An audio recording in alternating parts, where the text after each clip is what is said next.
Three, two, one. Hey guys, welcome back to the Way Podcast. On this week, we have a returning guest. Beck is back with me to chat about something very interesting. Um, uh, so you're probably listening to this on maybe YouTube, Spotify, or another one of these applications. And the topic of today is going to be related to social media. Social media has really become part of everyone's daily lives and is really affected everyone on every scale from the personal level to the executive level. And today we're going to simply discuss about it. So I think Beck has a few topics or questions already prepared. All right, yeah.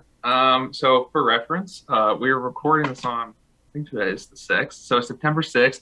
So for whatever reason, if Twitter's gone on the 7th, that's why we're talking about it. But I just figured that's important to know. So, sort of essentially what we're talking about. I think social media, as the years have gone on, especially with the advent of smartphones and things like that, having easy access to those platforms at all times, it's really kind of changed how we operate in our daily lives. Again, just to list off some of the more popular ones, I think we all know about YouTube, Facebook, Instagram, Twitter, which are probably the main ones. And TikTok, I'd say, is also falls under that. And then some other ones I've kind of put outside of that would be Snapchat, because I know there's a lot of, on Snapchat, there's a lot of abilities for you to publicly share content through I believe it's, you swipe to whatever the right tab is. I don't know, is it stories? I don't use the function a lot. But there's like that section of content, and then there's also things like Twitch and stuff like that, which I think are also really interesting platforms to talk about because of the community that fosters on there. But I think a good question to start out with is, what social media do you use the most? Why do you use it? And then also, like, what does it mean to you, or like, how do you value it in your life? Yeah, I'll go ahead. I'll go first. So the first question, I guess, what is the most used social media for me is definitely going to be YouTube. Um, YouTube, I guess, provides such a variety of content that I find it the most entertaining, the most educational of all like the major platforms, and I tend to spend of all the social platforms, I tend to spend the most time on YouTube. And in terms of I guess, what was the question about? Like, what it means? What are these What it social media? means, what's the value to you, or like, I guess how much pertinence does it have in your life? I guess would be a good way of putting it, almost. Yeah, so I use YouTube for a multitude of things. I mean, most of the time it's for uh, things related to my personal interests, like I don't know, like martial arts, music, food, things like this. So I'll just watch videos on it, interact with people on these videos, and it helps me learn more about these certain passions that I have, and also be entertained along the way, right? Um, and yeah, I guess that's really the main reason why I use YouTube. Another, I guess, educational reasons would be the second, I guess, most Yeah, I important thing. think for most of us, yes, I would agree. Yeah, I Definitely mean, a big part of it. yeah, for me, it's like what I've been really into is just learning how to cook. I've been ever since the start of the pandemic. I've really been I got into cooking a lot. I always liked food beforehand, but I really got into cooking, and YouTube allowed me to expand my horizons, I guess, of learning. Otherwise, I wouldn't be able to learn a very traditional dish in, for example, Chinese cuisine or Thai cuisine just from someone I know, right? It'd be very difficult. But you have access to so many different people and so many things on YouTube, and that's one thing that's beautiful about these platforms. And I guess it was kind of like the original idea, is to kind of create something where you can access anything you want, a video on anything from anywhere in the world. And that's one thing I do really like about YouTube is that you can really like search up a video of, I don't know, like for example, there's a sport, Muay Thai, that I'm really interested in and I train in, and it's been around for 100 years, and you can even find footage of that from the early 1900s, probably 1910 or 15, like just when they have when they're releasing footage at like a decent quality, right? And you can see people, you can find all this on YouTube, and it's really great that you can we have a platform to do this on. No, I completely agree with you. I would say also thinking of YouTube in the way, I guess in the history of social media, Facebook did come out. I want to say how much. I know it came out in 2004. Yeah, it came out just actually um, within about a year, actually within a year and 10 days of year of each other. YouTube came out after it, and I'd say it's actually fairly interesting because I think both of them stood the test of time really well. But I think YouTube has, in a weird way, almost I don't want to say exceeded what it could have been or what, but I just think that YouTube as a whole, the platform itself, even though it's using a framework that I think most of us would consider much older, they've done a good job to evolve the platform. And I think also no other company that has a social media platform has really moved in on YouTube's throne of kind of longer form video content that's able to be shared. And by that I mean, um, actually, we'll reference cooking. Uh, I know TikTok. I'm not sure what Instagram and Snapchat went, but it wouldn't surprise me it's on there too. Like cooking and recipes have become a kind of a big thing on those platforms, Yeah. and they've just figured out a way to make it work on the shorter medium. But I just think it's interesting that no one has been able to crack that longer form content. And as we see with a lot of other things, YouTube is actually moving into other territories with YouTube gaming. They're moving into live streaming. The YouTube Shorts, they're moving into the I guess short form video category that Instagram and TikTok are kind of hold the throne for. And then also they had channel memberships came out a while ago, which is very similar to like almost like a Patreon, or some people operate it more like a Twitch subscription where they have that tiered system. But I just think it's interesting that YouTube really has evolved and kind of, I think will eventually, even after all these other platforms, even with them expanding further, I still think YouTube will still be on top because they seem to just keep copying these ideas. Now the execution may be falling short in some areas, but I think they've done a good job keeping up, and I think it'll be interesting to keep track of that progress. Though I would have to say for myself too, though YouTube is by far the platform I use most, but that's just more or less because I like the form of how the content presented over there with the longer form videos rather than the short form videos are posted on TikTok and Instagram. It's more about, I feel like, just stimulating yourself constantly rather than actually being able to get across a clear idea and really elaborate on that and have a discussion about it, which I do think is important to have. I think that it's actually one of the things that social media loses out a lot on is it's hard to really communicate an idea very effectively and have an effective conversation, which we see that on Twitter a lot with the political world and all the drama that goes on there. Yeah. Or just drama in general that goes on Twitter. It's very difficult to communicate an idea on there. And I just think it's interesting that I think YouTube, honestly, that video format, how they've set it up, works really well. And I think it's probably the best social media platform if you want to just communicate ideas with each other, because you do have that longer form, those longer form videos. Do you have anything else that you want to say about just what it means to you and kind of what you use most, or do you want to kind of pivot over to some other topics? Yeah, I guess I would say that I definitely agree with that.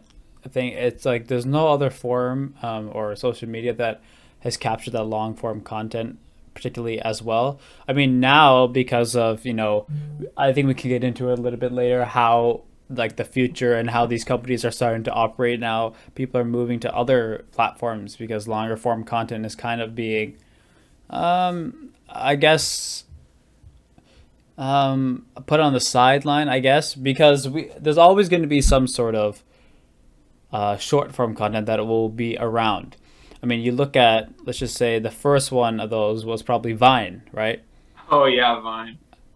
Came out, I think, what, 2010? I'll go Something. quickly. Yeah, it came out early 2010s, and it Yeah, was 2013. yeah, so 2013, and it was I guess the very first Right. of those short form content only Yeah. platforms, right?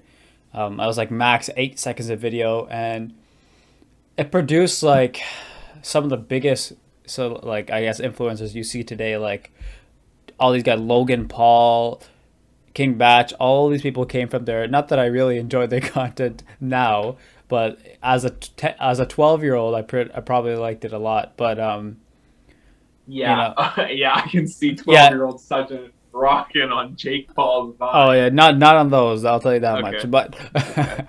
but that form of content, it always evolves, right? Like you see, then Instagram really started to take off, kind of as Vine, because Instagram initially, like all these apps, was very casual, and as things keep, people are invested in all these social media things, become more and more developed, right? Just like anything that's been around for a long time that people continue to use. Like you see, Instagram was originally like you post a random picture, oh, happy birthday to my cat, right? And now it's developed into you can shop on there. There's multiple forms of content, and Instagram really took off after Vine kind of just went away. And it was, I think, was it bought out, or was it just So Vine was originally actually the Android version of Vine came out a year after Instagram came out. The company was bought by Twitter in 2012, but again, the actual Android and iOS that we all know and love, real or not love, I should say, that we all know of, was released within January for iOS and June for Android in 2013. So a year actually after Instagram came out, but I mean, and it was shut down in 2017, which then it kind of relaunched again in 2017, but obviously it has not attained the same success that it had before. Which I mean that's a whole nother story, I would think.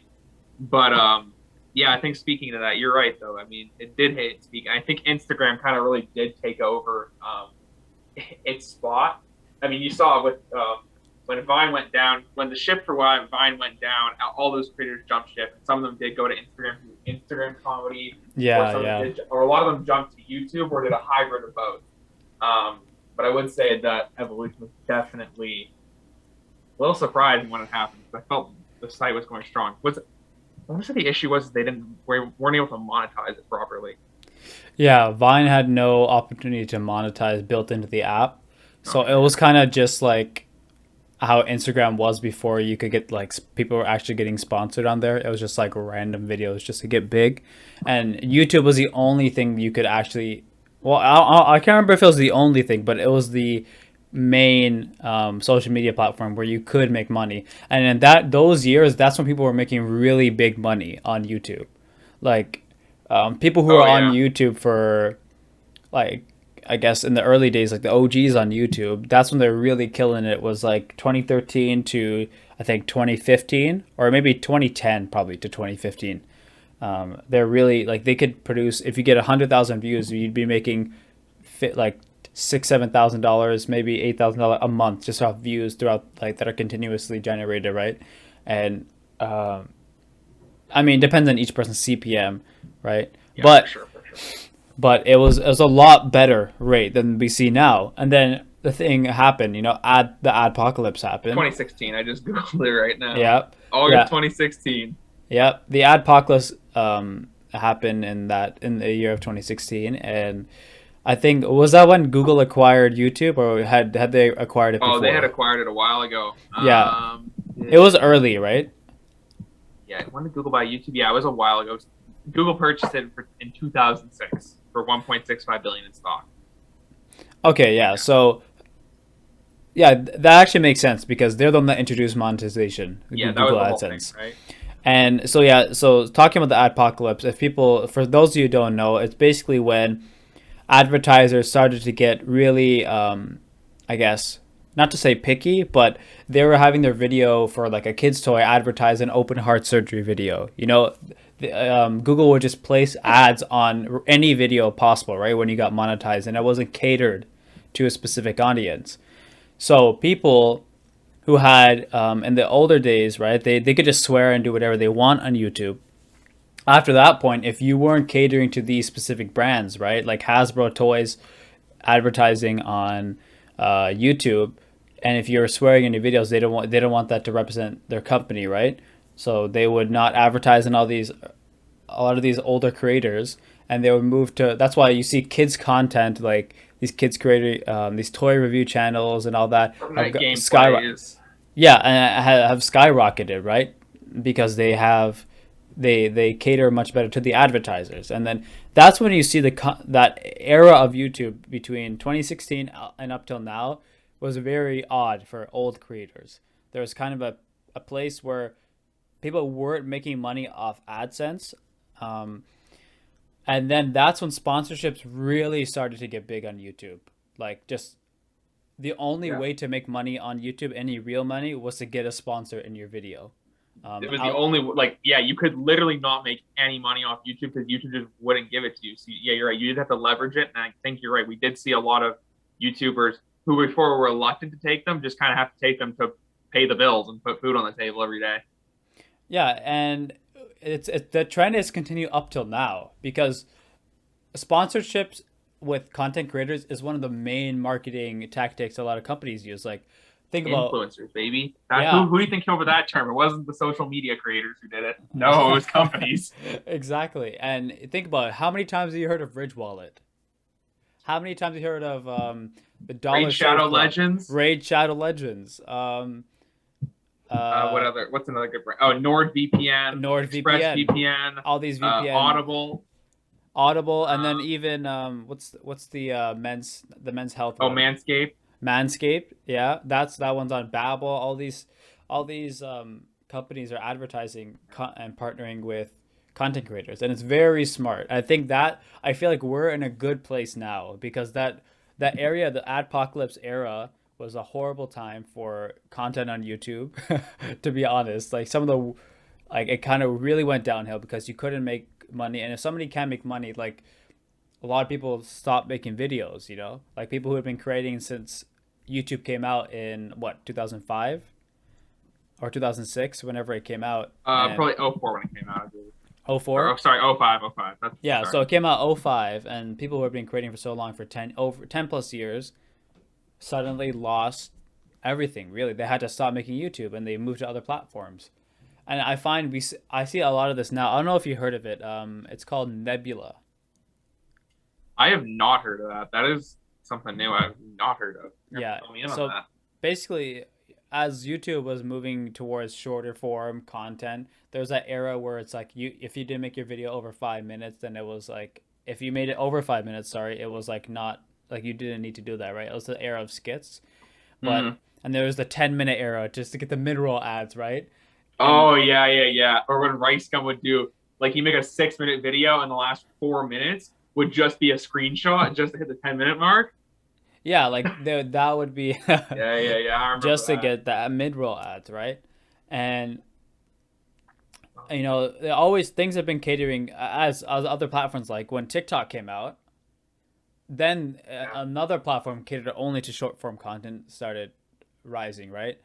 And Well, that's musically was when a thing before, right? oh yeah, and It musically was was just like in between, yeah. So no. I'm that's pretty like a sure musically was TikTok at one point. yeah. So I think Yeah.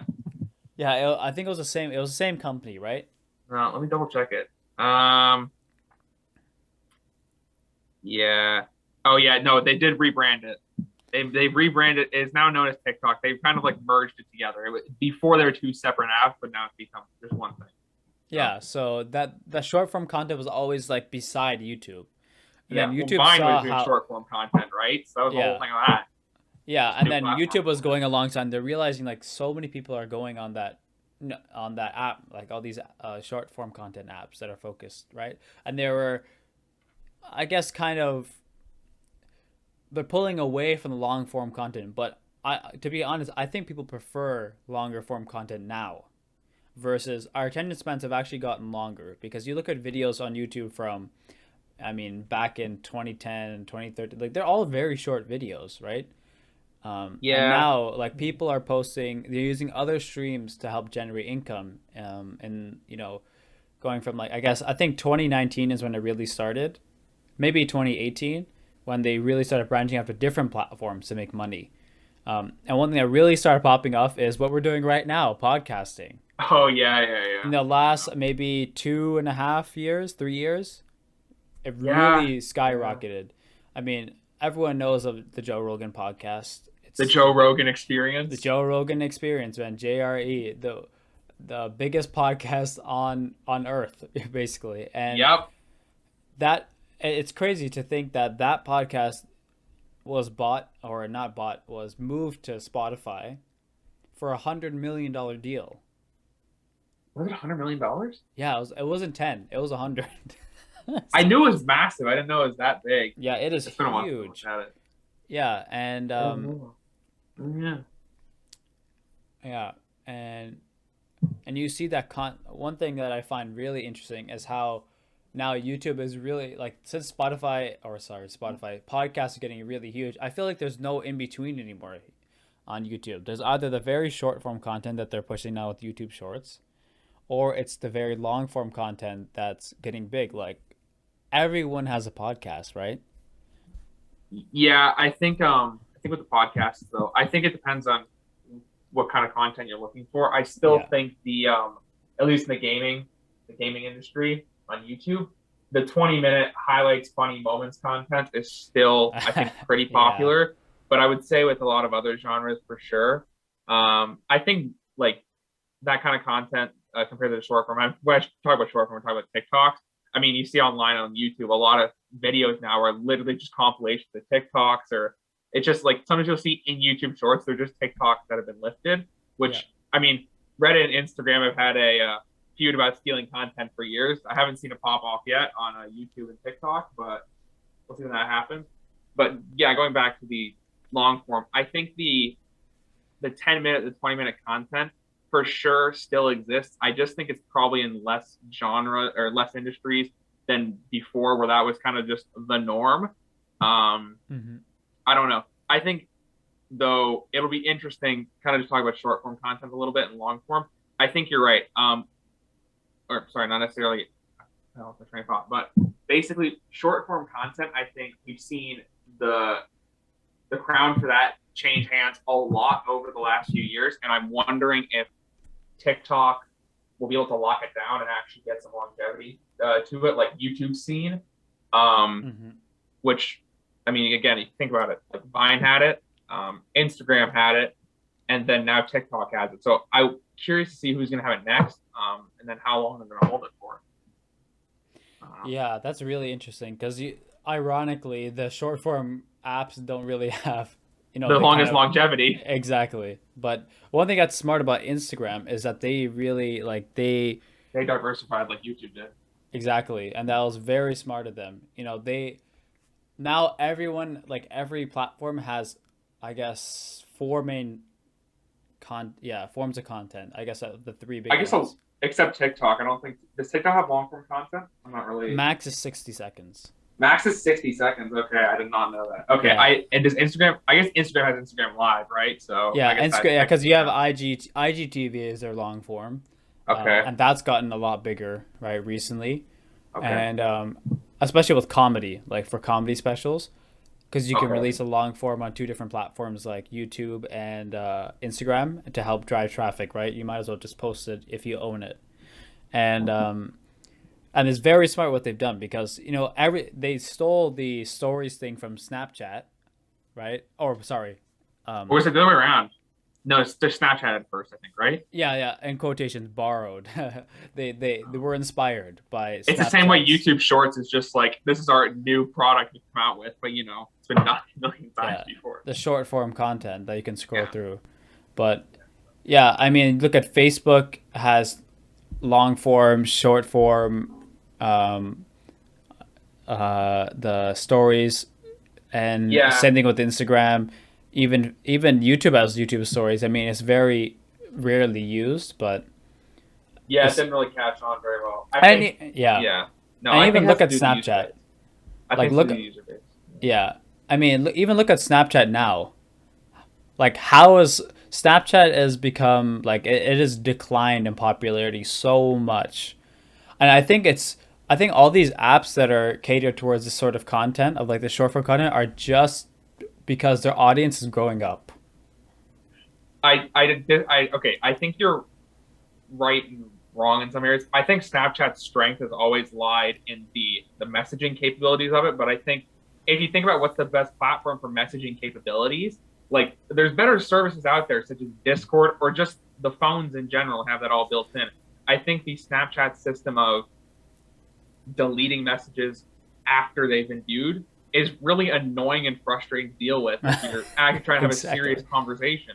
Snapchat's fun for 10 minutes, but I don't believe it has the longevity to survive because they haven't been able to they haven't been able to figure out a way to create content that can't be done on other sites. And I also think that has to do with maybe the user base. I think it's the user base for Snapchat, I believe, is going there for a different reason. Like people go to YouTube for the long form content because nowhere else has really figured out how to do it well. And again, like I know Instagram's starting to get Yeah, into yeah. that, or Facebook technically, I guess, through the owners. But like people are going to YouTube for that kind of long form content, and I think there's a lot of loyalty there. People are going to TikTok for that short form content, and people are going to, I guess, Instagram. I don't spend as much time on there, to be fair, for photo and short form video sharing, whatever that may be.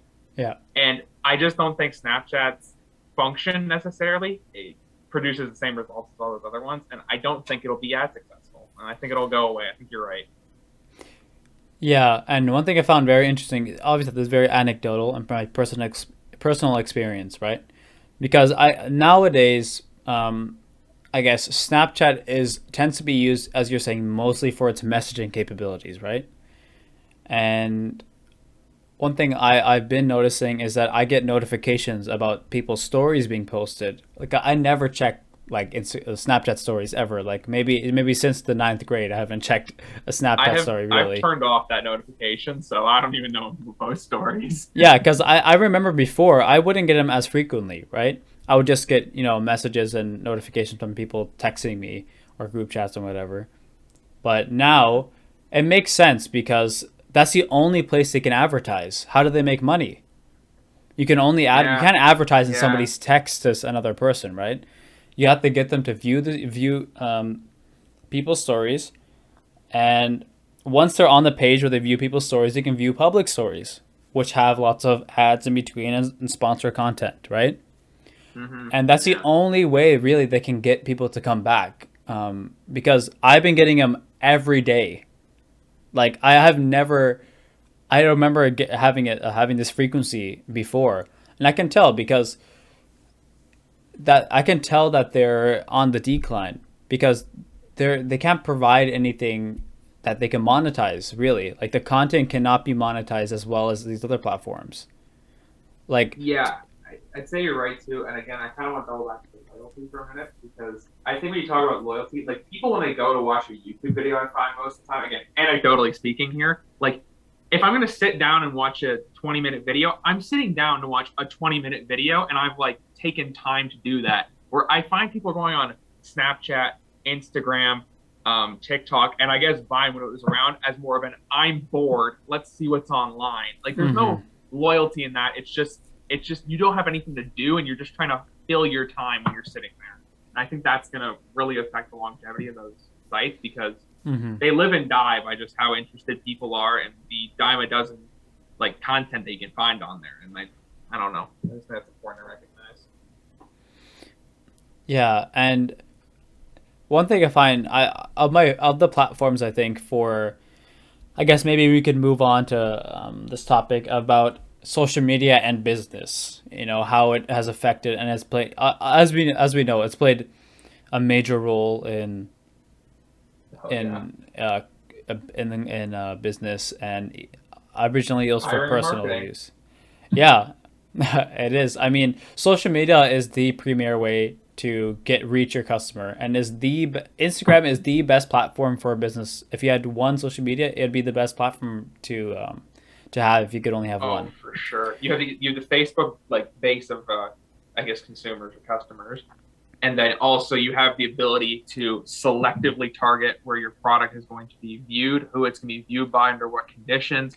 Exactly. Depending on, I don't know if it works like this on Instagram, but depending on the software you use, you can customize the ads in certain ways for each individual to Mm-hmm. really get them to buy the product. They have the direct integration with the shopping, which I will say, I know YouTube also has the personalized ads based on your viewing pattern, but I think Instagram like really has got the Oh, interface figured they're out on with a the different entire level. shopping, where you can just go click right below and just take you right to the link. They add the shopping tab. Like I really think they've kind of figured it out. And I think when it comes to that marketing and sales, like it really takes a lot of the work out of it, and instead it's just give your credit card and then make a sale. I think it's really impressive. Yeah, and one thing that a lot of people use Instagram for, especially as content creators who are bigger on other platforms, they use it as a place to share more, I guess, personal side of them, right? Obviously, that can be skewed, right? Because Instagram specific influencers have a fake. A lot of them have a fake manufactured life, um, but that's like a whole other thing. But I attend like for YouTubers, for example, a lot of them use Instagram as a place to post more casual things and just to connect with their fans a lot better because it's a lot harder on YouTube, right? You have to Yeah, for sure. YouTube tends to like you can't just post if you're a big YouTuber, you can't just post like, "Oh yeah, look at me, I'm walking with my dog today." You know, if you're not a vlog channel or something, you can't do that sort of content anymore. It's not 2010. Um, but on Instagram, you can still do that. You can still post a lot more casual content and connect with your supporters in a more personal way. And I feel like that's one of the reasons why it is the best platform. Not just another one because of the ads, right? Running Facebook ads, and because of the data it provides and how specific you can go, um, but also because it connects them to the customer a lot more. It accompanies to the customer because like you see an ad on YouTube, like you just skip the ad, like Yeah, everyone just you're spending more time looking at the counting down to skip ad button and then compare than actually looking at the ad itself. I mean, I don't think I've ever clicked on a YouTube ad in my life. I don't think I've ever clicked on a YouTube ad on purpose. I think I've hit it a Yeah, couple times. My thumb's slid yeah, down, and by I think accident. the only time I've ever like actually engaged with a YouTube ad is when there was a game I was looking into. I was already looking into that. I just saw they had a new trailer out, so I went. Yeah, that's Like literally that's the only pretty time. much it. But I was already like sold on that game beforehand, so it didn't really matter. Yeah, and Instagram really breaks that kind of mold. I mean, I've clicked. This is like obviously my own experience. Like people might be clicking on YouTube ads more than they're clicking on Instagram ads. But the thing with Instagram, it's so much easier to integrate a business versus YouTube, right? Because there's no YouTube really wants you to stay on the platform. That's what all these platforms do. They discourage people from going to different places, and they want to encourage more engagement on the app because they advertise and they make more money. And YouTube makes it. It's not that they make it really difficult. You can still link things a lot easier, but um, compared to Instagram, Instagram is a lot more catered to. It's I find it's a lot more personal, and YouTube just seems like more professional space. To be honest, like I just in my I guess experience. Instagram is more of the place like, oh, this is how you get to know. Like for example, musicians. Instagram is the best platform for a musician, really, to get to know your fans, to create real fans. It might not be the best to blow up on, right? TikTok is probably the best to blow up in right now, Yeah, but that's short term. I think. I think we're going to see a large crash in that in the future. The yeah, short term content apps or anything can go by the history of how that's gone for them. So we'll see. yeah, and usually people who get big on TikTok, they do redirect people to somewhere else. Like, oh, you get big Yeah. on TikTok, follow me on Instagram, right? Because on Instagram you can provide so many different things. Monetize, And monetize, monetize. yeah, as a creator, like as someone who uses it for personal use, promoting my music, and for people I'm helping out, like businesses, it's one of the best platforms. But I feel like the difference is in the actual user experience of using the app. Yeah. Um, No, for sure.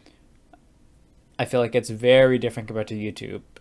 YouTube, I find like on Instagram, I don't think most of the time it's not very like I don't feel like I've learned much. Like I go on Instagram and I feel like I'm just scrolling around. Most of the time I spend time on Instagram to post something, to interact with someone in a comment, to react to somebody like reposting my story, um, to check how many views I'm getting on something. Like I use it as that form, but when I use it for other things, like just scrolling through content, I really don't like. It's very It's the I'm bored. yeah, Like it's really that. yes, if you're not going on Instagram with a purpose to produce something yourself, it's Yeah, just I'm bored. And I don't know. I think though, speaking about because I know we'll double back here. I just want to talk about this quickly. You were saying about how you can show a creator online can give a more personal side of their life, and I think that's interesting because It also gets into, in my opinion, who actually is using these platforms. Again, anecdotally, but who is using the platforms and how they interact. Because I think if we want to talk about Twitter and Instagram, I think the people who use those platforms are extremely different. And I say that because I feel like on Instagram, there's almost like a degree of separation between you and the I guess be the consumer, the viewer, whatever you want to refer to them as. Hmm. But like on Instagram, it's I'm posting a picture. This is what I'm doing right now. On Twitter, this is an idea I have. Attack it for me. Like I feel like there's a Oh big yeah, difference in the tone of it, and I think the people who use the site really, I think, drive the experience. If you know what I mean. yeah. I mean, Twitter, I feel like it just got to shit. Like really, like just to put it bluntly, I don't see any good reason to be on Twitter unless you're a creator. Like for comedians, it is one of the best platforms, right? Okay, well, Because comedians, it's free content. yeah, comedians is like, oh, here's my funny thing for the week to get people Yeah, to go watch my special or listen to my podcast, right? Because yeah, no. that's their realm, you know. That's like going to a professional fighter and like say, oh yeah, I'm gonna spar with you, you know. It's like, oh yeah, you're trying to joke with a comedian, throw jabs. That's our job is to be witty, you know, and that's It's like stand up in front of hundreds of thousands of people. Like, yeah, and it's come on. and it's something, and it's really some of the it's really funny watching outside, but the majority of Twitter, I think they said 70% of the posts are made up by 20% of the people on Yeah, Twitter, right? I'll have to check the Pew Research Center stats, but the actual percentage of people who actively comment on Twitter is a smaller demographic. Is actually like a relatively, I guess 20% would still be sizable, but the actual demographic of people who are talking is not nearly as large as people would consider. Seeing how we all think what everyone's saying on Twitter, I think a lot of people think it's common consensus. Again, anecdotally, Exactly. um, Yeah. but the idea that there's a very small minority of people who are talking, and they're directionally, I would say, similar demographic, really just generates a kind of a negative perception of how people view the world. Because I think, again, if we were to go on Twitter, we'd, I think, believe that everyone in the world is super conscious of like individuals and being special and, not shaming anyone.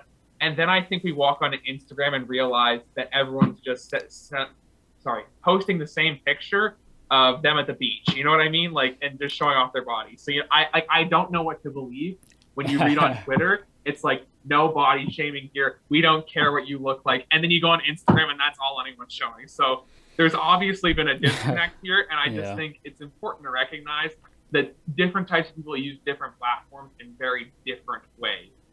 Um, like Yeah. 100%. I think, for example, like this is again going off anecdotally here. I would say that people who go on YouTube, in my experience, YouTube actually would say kind of cast the widest net, because I think YouTube, just due to the sheer size and how many views it gets a month, I Yeah. have statistics open right here, and YouTube gets 22.8 billion views a month. Which is So nuts. now, granted, Instagram and Facebook may also be up there, but or sorry, Facebook is up there, but Instagram and TikTok may be up there, and that's only tracking the website views. And I don't know how many people use Instagram on browser. My point being though is Yeah. that YouTube casts an extremely large net, and actually that's not including people who use the YouTube app too, but it casts a very large net, and I think you get all different types of people going on YouTube. Where I think each of the other social media platforms, again, as we talk about, cater to a specific group of people. Um, Again, 20%. Let's just go with 20%. 20% of Twitter is active, and I think they cater to a very combative, Yeah. argumentative environment that they really thrive in and live on. And then there's the rest of the population, which on most social media platforms doesn't engage, kind of sits there and watches the madness unfold, or occasionally Yeah. drops a like on a post. I would say Instagram, again, kind of casts a very large net, but again, it really is a lot of the just scrolling through, I'm bored, or creators trying to put out their work and market it. TikTok, I believe we all know, is just fully the scroll through. I'm bored. Let's just see what's on here for content The wise. extreme, yeah, the Like it is the only extremes. thing it offers, which is fine, but that's all it offers. I would say I'm just pulling up the rest of the lists here. What do we got here? Snapchat again. We talked is like a communication platform. I would say the only other one I want to touch on, which I think is very very unique, is Twitch. And I guess you can Yes. include YouTube gaming on it now because a lot of the big streamers are coming off of it. But Twitch has such a unique environment of parasocial cult-like relationships. That's a perfect way to put it. Yeah. But like I know parasocial is the way everyone says it because it's the most, I don't want to say politically correct, but just the most intelligent way to say it. But it's cult like behavior. It These is. people on Twitch who sit in streams for the entirety of their day, and I'm not talking like throwing it on in the background like a podcast. I mean watching the stream and are in chat, exhibit some cult like worship of their creator. The Yeah. Dream Minecraft stands, all those people, like, you know, Yeah, Twitch is a very interesting platform because they, of all these things they cater to every single one offers like of the big ones, they offer some of the same aspects, right? But they all have one major thing that they offer that was like the original kind of thing that is really pushed. And like Twitch is just blown. I guess I don't know how long it's been at this height. Like, would you say that maybe the last 5 years it's really skyrocketed to I would like I would say it's blown up a lot. I would say though, again, I think if we look at it for active users though, I think if okay, I'm gonna pull up Twitch right now. We're gonna just see what's on right now. So I browse. All right, so category wise, the biggest games out right now are, well, I guess base categories. Just chatting with 305,000 active viewers, 207,000 viewers on Grand Theft Auto, 151,000 viewers in Apex Legends, and about 100,000 on Valorant and a couple other games. Those numbers for concurrent viewers, I would say, are extremely high. Would you agree? yeah. For active concurrent viewers, Oh, that's crazy, dude. it is And they're crazy. they're they're not like they're live videos as well. It's a They're stream, live videos. which is insane. I mean, the gaming industry is a multi-billion-dollar industry, which makes and then Twitch is the premier platform for gaming. I would Which say though that it's really exploded in the last year with the pandemic because gaming was one of the only oh hobbies that yeah, people could do while they were locked inside. I mean, it was a socially distanced activity, so it did work out in that way. exactly. Um, though I would say I didn't want to make this comparison quickly. Just talk about Twitch. I think going back to the loyalty the viewers have on Twitch, which I think is unique compared to all other platforms, is I feel people on Twitch are loyal more outside of like when they stream like events and things like that. That's a different story altogether. But I'd Hmm. say on the whole, Twitch feels more like a platform where people are loyal to the actual streamer rather than what they're watching. You know what I mean? Yeah, for sure. Because the content they can provide, like people just stream anything, right? I'm gaming streaming is a little different, but you can stream like a Minecraft stream, right? It's not like a competitive game, you know? It's a casual survival game, really. And it's just like, oh yeah, like I'm just streaming. I'm just in survival mode, just having fun. And you can achieve such a high level of people. They're not doing that because they're enjoying. Really, they're not doing it because they enjoy your content as much. Let's be honest, right? It's because they enjoy you, the Yeah. influencer, the person who's actually streaming. It's about the person, and the loyalty that you see to these streamers is kind of scary on some levels. Okay. I'm gonna put it bluntly. Twitch is basically selling you your fake best friend, except you view them as a cult like worshiper because they don't respond to you at all. Like they're selling you a fake best Yeah, friend, and that's really what they're selling. And it's a if you think about it, it's a little messed up. Like it's a little yeah, it's compared pretty to all the mess. other platforms, it's a little things have gone off the deep end a little bit because unlike all the other social media platforms, there is no degree of separation between the streamer and the viewer. Like they're They're other right than the there. screen itself, they're right there with you. They're, as they say online, hogging in chat whenever you do something good. Poggers, dude. But no, I think I think Twitch. I would say out of most of them, I'd say Twitch honestly is the most destructive out of them all. You say most destructive? I would argue it could be the most destructive because it is a massive time sink. I mean, streamers stream for what, 8 hours a day sometimes a A full session. time job, man. It's a full time job. You're It's on for the insane. entire time, and then also you were just like focused on that, and it's like I'm with my best friend, the streamer. Like, Yeah, what?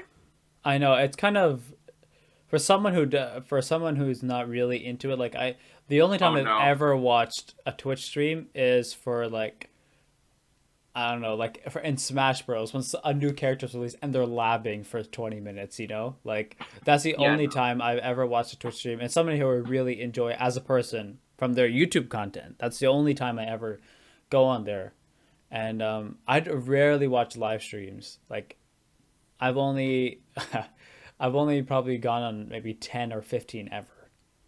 I think the only live streams I think I've ever sat down for and watched a majority of were when they were like CG Sports was around, like when I was watching on Rainbow Six CG Sports. Yeah, That was pretty much the only time I ever watched like a stream, like a long amount of it, or a large majority of it. But I think you're yeah. right. I think the most I've ever watched type of lunch, if I'm ever looking at a streamer, I'll watch like 15 minutes here or there. And then even then, I just close the chat because honestly, I find them kind of annoying. Yeah, it's pretty annoying. Yeah, it feels when you go on Twitch like you're entering another world of like it's as if social skills were just thrown out the window completely, Yeah, because you and don't we have them just in front of you. and nerds just evolve into their base impulses. Oh yeah, And I evolve say that more as a like nerd. more like devolve. Actually, yeah, you're right. It's devolution, bro. Yeah, you're right. It is more like devolution. Yeah, It's a scary thing going on that site. It's because if you're an outsider looking in, you can see the prison walls those people are in, and yeah, it's a little frightening. It's a little frightening, but yeah. I mean, I feel like the obviously it's become to that extreme like that. mhm. I mean, there's also like good. I mean, there's good in every single platform, right? There's good For sure, for content, good sure, for sure. like. There's just some guy streaming a game and he's streaming like just 10 people watching the stream, right? And they're like, they're just leaving it on the background. But, it's kind of evolved. I feel like hopefully it doesn't get to the, I don't know, it might already be there of where Twitter is kind of just like a shit show every single time you open up the app. And I think if you it's, go looking for it, it's always a shit show. I think you got to go looking yeah, for it though. There's always something to be pissed off about that's in the true. world. No matter where you go, there are always awful things happening, and there are always people that are, for lack Yeah. of a better term, there are always people that are assholes out there. So I mean, that's been a constant throughout human history. So there's Yeah. always be something to be mad on. So always something or someone to be mad at on Twitter. Yeah, on Literally Twitter, always. it's basically the smallest the smallest minority has a loudest voice. And they've created one large echo chamber that we all just sit and watch. Yeah, and it's just the same like it's like one side is polarized to the left or one side is polarized to the right on an issue, and there's no, I mean, because the majority of people are in the middle. Yeah, Most no, people for are sure. on every issue, not even political, on any human rights issue. Like most people are in the middle, like because most people have common sense, right? Yeah. You need to have something of one from one side, some good things on the other side, but then there's always people who are extreme on both sides, and that's the people who we see all the time. And that's one of the biggest faults of the internet is there's no responsibility for what you say, right? Actually, you know what? Yeah. One thing that I don't really want to talk about this too much right now, but there's kind of been more responsibility placed on people online through the cancel culture. I And would it, agree and and disagree. it's kind of I, artificial. I would agree and disagree. I think okay. I agree that there is more of people, at least who have influence, watch what they say online. Hmm. But I think also a lot of it has. I think a lot of it has just devolved into. There are definitely some awful things that happen, and I mean awful things that Yeah. happen with these people online, and I'm not going to deny that. I just think that sometimes the wrong steps are taken, and I think we are moving towards something where you see online most of these awful things just happen on Twitter, and then there doesn't seem to be any legal actions taken afterwards at I all. know. And I think that's a huge problem. I think it is important if you want to say, if you would like to make a claim about someone, I just think, sure, if you want to say it online, but say it. But I also think there's an important aspect of, if there's something that's actually wrong that's going on, we need to get the legal system involved in some way. It's there for a reason. Exactly. It's there to penalize people who break the law. And if we're allowing these people to break the law and all we're giving them is a slap on the wrist on Twitter where a couple people yell at them, like, that's not okay. We need to, like, that's a big problem. Yeah. That's And a yeah, nasty can of worms to open though. I know. Just I talking mean, about that right now and said that out loud. yeah, I know. It's just the whole cancel culture thing is very like it's something that we you have to be I guess very careful talking about. Honestly, you don't really have to be careful I because think you do have to be careful. You have to be very careful because all the examples you use are going to be scrutinized, and I think you also have to be exactly, careful. yeah. I think you also have to be careful because when talking about cancel culture, you have to make it very clear that you're not excusing whatever the aggressor or whoever is, um, I don't want to say oppressed or you know what I mean, like, but whoever Yeah, has where it's inflicted actually some yeah. sort of negative effect, you have to make it very clear that you're not supporting those actions, but that you're just saying, I think we're going about solving this problem the wrong way. Yeah. And And yeah. that's where it gets destructive. And I think that's kind of a again problem with Twitter though. I think Twitter has just created like it's created an environment where we believe everyone's the same person who's talking, and then it's also created an environment where people think it's okay just to yell at each other online and that's going to solve our problems. I think a lot of the time that's just usually what happens. I think it kind of just distracts from not even, I would say, what we consider the real issues. I think it just distracts from even us focusing on how are we going to solve this problem, if you know what I mean. Yeah, it's more about the The argument rather noise. than the solution. No, for sure. And the one thing that I find with this whole cancel culture is you're saying it's kind of like the wrong, not all the time, but it tends to be like the wrong method to actually solve the problem versus just people want to get a pat in the back for saying something, right? And I'm gonna be, I guess, well, this is what I think, right? I think that this is a lot of people that they can never make a mistake ever online. You can never make a mistake because if someone, for example, there was something very interesting. There's this guy he called into a radio in the UK, and he said, "I used to be racist. I used to hate people who weren't white, but then somebody talked to me and told me this is not right, not by getting him fired from his job." And all these sorts of things. Obviously, this is the specific case. He was talked to by his daughter, and they discussed things, and it changed his perspective, and that's the way we should be doing things. I'm not saying to let people say racist things and homophobic Yeah, things all the to time. be extremely clear, we're very anti-racist at the Way Of podcast, and I'm not actually Yeah, joking about that as a facetious of term. course. Very serious, but I think you're right. I think that there's a lot of confusion on Twitter because people say take accountability, but what usually happens when people say take accountability is the person makes a statement, and A, it's either just them just trying to get out of whatever trouble they're in, or B, they're actually making a genuine apology, but there is a very loud group of people who are just out for blood and don't care. Yeah, it's like okay, if we really want to do this, there really isn't. I was talking about responsibility. I would take back that there really isn't any responsibility because the people who are claiming all these sorts of things that are canceling people, right, over things that are not cancelable, that are not people can't make mistakes anymore, but we can go to anyone, right, and look at the skeletons in their closet. Yeah, open Everyone, up those. yeah, everyone has made a mistake. Think about as a kid, how many things have you said that are not I guess appropriate to say as a child, but you get past it because you're a child and you're learning because you need to make mistakes to learn, right? That's the only way for some people to change is to make a mistake and be told why it's a mistake and why you shouldn't do this, rather than okay, you made a mistake, now you're punished for it in every aspect of your life.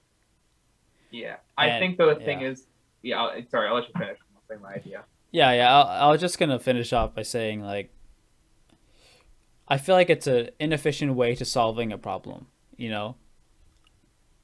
No, for sure. I think you're right. I think though, again, I think part of the reason on Twitter also though is there's an idea that the people who usually cancel are people with power, and they usually Uh, have power because of either the follower count or some other force that they have going into Twitter.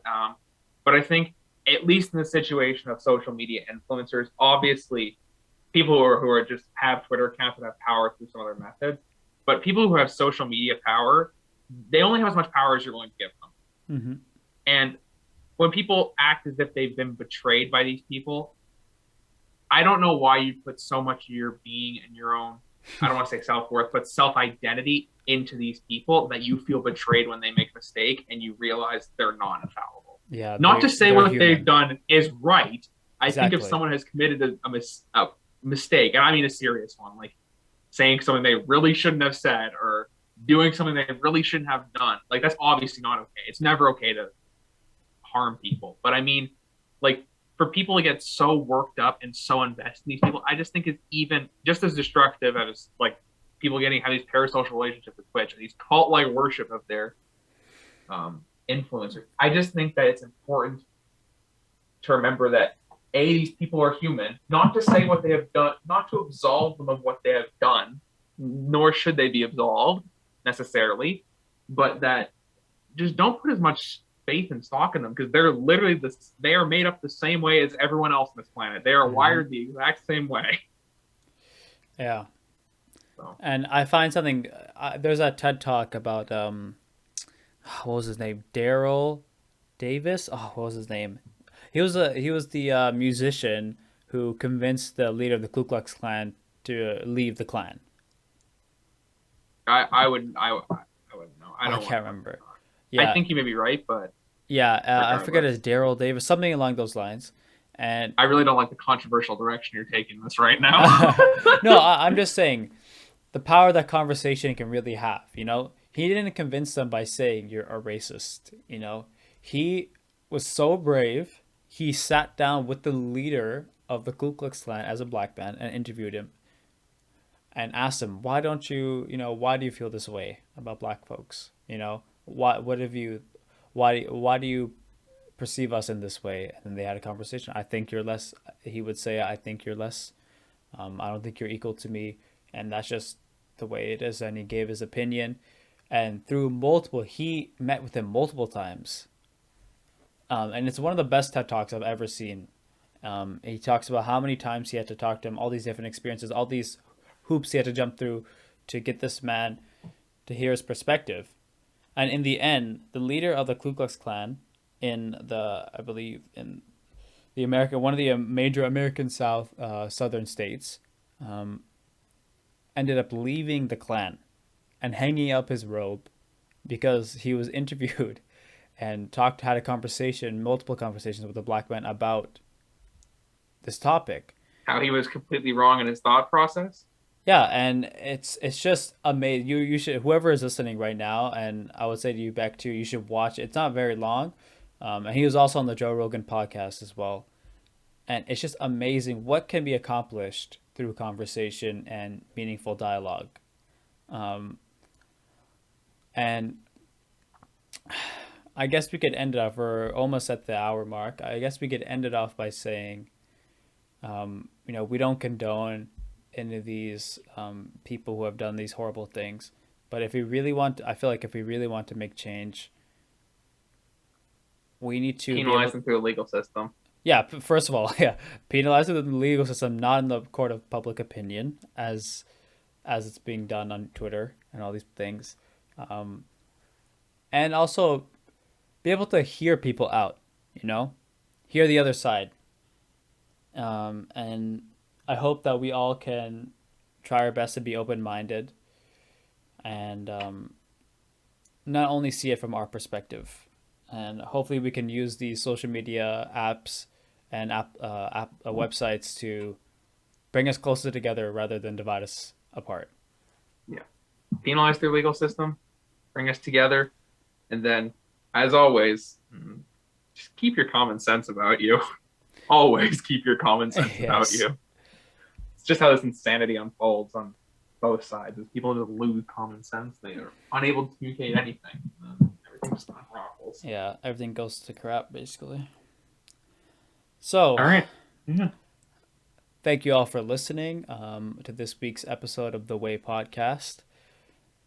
You can check us out on Instagram at the.way podcast and check out our website, which is in the link in our Instagram bio. See you guys next week.